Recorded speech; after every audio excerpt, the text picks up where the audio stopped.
Good afternoon, and thank you for stepping to the Foul Playland. As always, I'm your Foul Player, and I'm here with another Met video, New York Met video on this fine afternoon.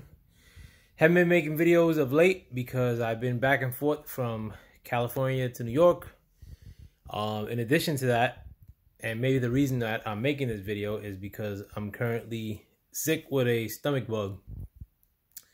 Early scare of coronavirus, but disappointed to have just a stomach ailment. But I want to make this video regarding the injury suffered by Michael Conforto in a spring training game. Michael Conforto went to go after a fly ball in right field. I guess he was positioned awkwardly, and shortly thereafter he was taken out of spring training in Port St. Lucie, Florida, and went back up to New York City, which is never a good sign in spring training, because when you get taken out of Port St. Lucie and get sent to New York City, it's usually to see the doctors, and that can never be a good thing. It's usually a serious deal. A lot of people are downplaying it. I've been on some message boards, and when you, I've seen some people bring up maybe that this could be a big thing, and a lot of people are shooting it down.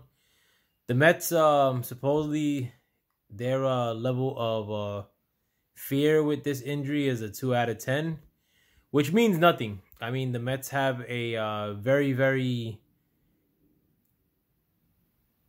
bad history as far as their medical staff goes, and misdiagnosing or extending what a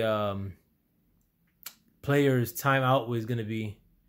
But am I a little bit alarmed? I am. I think there's a little bit of a need to be alarmed. I don't think that they necessarily have to sign a replacement player.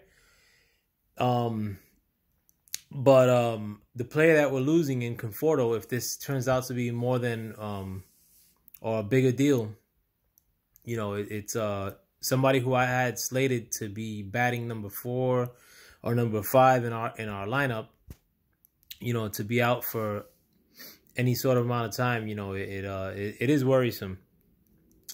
Another reason to worry in all this is because though Michael Conforto has been working on getting back, he hasn't been available for any of the spring training games of yet. You know, he hasn't made an appearance. He's been working out in the facilities. He lives in St. Lucie as well. He has a big estate in St. Lucie, or in the St. Lucie area. But we haven't seen him in an actual game of yet. If Cespedes were back to speed, yeah, maybe you could plug Cespedes into left field and then put J.D. Davis or Dominic Smith in right field. But we haven't seen anything from Cespedes of yet. Other than that, though, I think for the time being, maybe Dominic Smith could be plugged into that right field spot.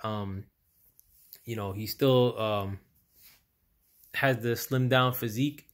A lot of people don't remember, but Dominic Smith was actually drafted as a outfielder / first baseman when he first came onto the Mets. But he gained weight. He gained about 30 pounds, and then or he gained weight. I don't know how much weight he lost. He gained, but since then he's lost about 30 pounds. And last year he played the outfield in some spots, but maybe they could give him another run if in a bind.